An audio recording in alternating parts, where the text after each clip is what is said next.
वहीं पश्चिम बंगाल की मुख्यमंत्री ममता बनर्जी के इस बयान पर बिहार में राजनीतिक बयानबाजी तेज हो गई है। महागठबंधन के नेता जहां इसे सिर्फ बंगाल में पंचायत चुनाव से जोड़कर देख रहे हैं, तो बीजेपी विपक्षी एकजुटता के दावे पर तंज कस रही है। सब लिट्टी चोखा खाने आए थे, गुलाब जामुन खाने आए थे, राहुल गांधी की शादी की बात करने आए थे। इससे ज्यादा कुछ नहीं है। एकदम बेफिक्र रहिए।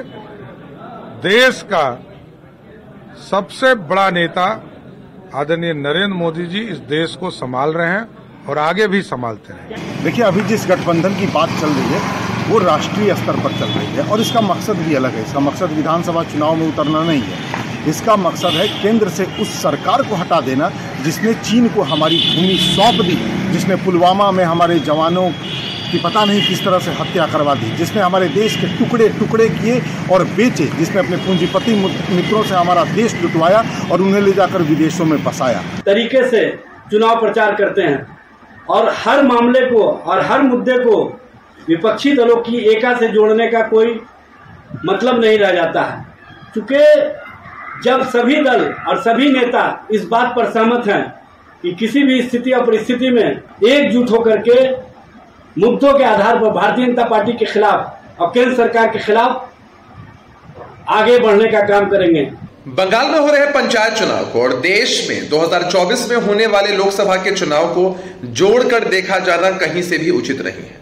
इस पंचायत चुनाव में वहां सभी पार्टियां चुनाव लड़ रही हैं, मजबूती से एक दूसरे के खिलाफ लड़ रही हैं। 2024 के लिए विपक्ष के सभी दल एकजुट हो रहे हैं, आगे की रणनीति तैयार हो रही है।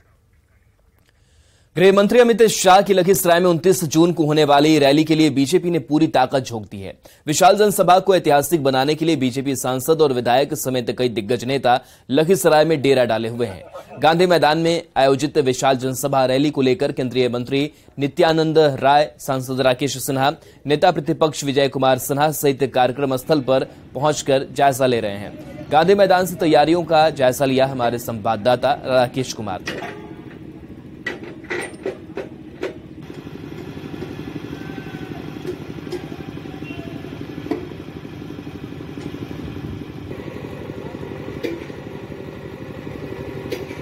वहाँ पे उनका कार्यक्रम है। उसके बाद उनको मुख्य सभा स्थल गांधी मैदान में आना है। उसके बाद माननीय को नेता प्रतिपक्ष के आवास पे एक बैठक है, उसमें भाग लेना है। उसके बाद इनकी वापसी अशोक धाम के हेलीकॉप्टर में लगे हुए हेलीकॉप्टर से होनी है। ये अभी तक का संभावित कार्यक्रम है। इधर नेता प्रतिपक्ष विजय कुमार सिन्हा ने विपक्ष के पीटीए पर जमकर निशाना साधा है। विजय सिन्हा ने कहा है कि ये राष्ट्रभक्तों की नहीं भ्रष्टाचारियों की जमात है और 2024 के चुनाव में जनता इन्हें जवाब देगी। जो बन रहा है ये राष्ट्रवादी नहीं, ये राष्ट्र को कमजोर करने वाले लोगों की जमात है। देश की जनता निर्णय करे कि देश के हर कोने में बम विस्फोट होता था। यही कांग्रेस के नेतृत्व में जो अपने को राष्ट्रवादी कहता है, बम विस्फोट करने वाला, यही लोग की जमात थी। आज देश के अंदर बम विस्फोट नहीं होता है, पीएफआई पर लगाम लग रहा है, लेकिन बिहार के धरती पर नाथनगर, भागलपुर, बिहार शरीफ, बांका में मस्जिद में बम विस्फोट होता है, कई लोग मरते हैं, उसकी जांच तक नहीं होती है।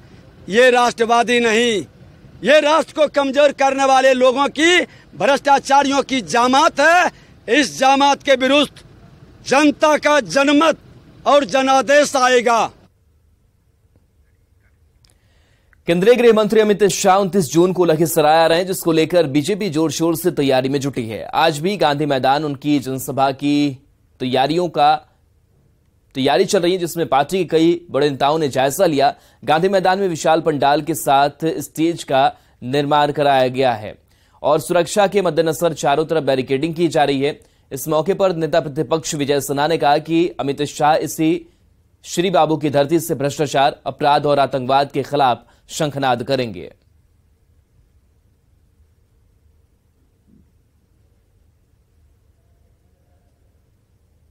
देखिए, पहली बार लखीसराय के धरती पर देश के गृह मंत्री जी का आगमन है।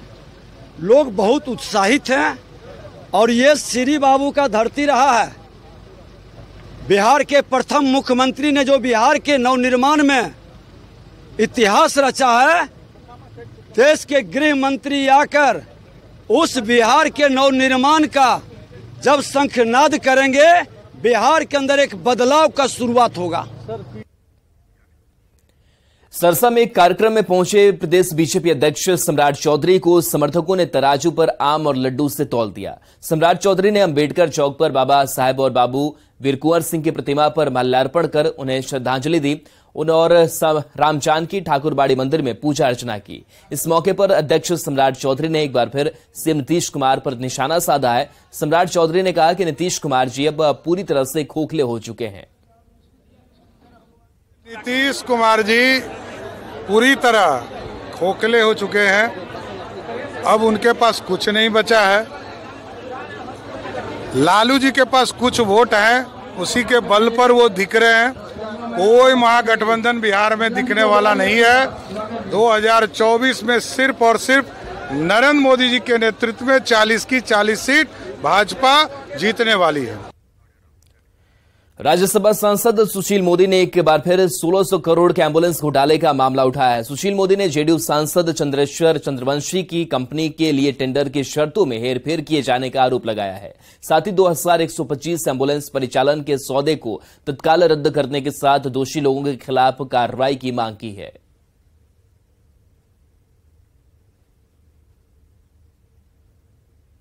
बिहार के अंदर 1600 करोड़ रुपए का एम्बुलेंस घोटाला हुआ है, जिसमें जदयू के सांसद श्री चंद्रेश्वर चंद्रवंशी को नियमों को ताक पर रखकर 2125 एम्बुलेंस चलाने का ठेका दे दिया गया है। ज्ञातव्य है कि सरकार ने उनको ठेका देने के लिए जो निविदा की शर्तें थी, सब भारी फेरबदल किया गया। इसलिए हम मांग करते हैं कि 1600 करोड़ का इस एम्बुलेंस घोटाले की जांच किसी निष्पक्ष एजेंसी से कराई जाए, तत्काल टेंडर रद्द किया गया और दोषी अधिकारियों पर कार्रवाई की। किशनगंज में NH 27 पर करीब 129 की लागत से बना पुल का निर्माण कार्य 1 साल पहले पूरा हो चुका है, लेकिन इस पुल को लोगों के लिए चालू नहीं किया गया है। इस पुल का निर्माण सिंगला कंस्ट्रक्शन कंपनी ने किया है। भागलपुर में पुल हादसे के बाद शक के आधार पर जांच का दायरा बढ़ा है। हालांकि लोग जल्द ही पुल चालू होने की उम्मीद जता रहे हैं।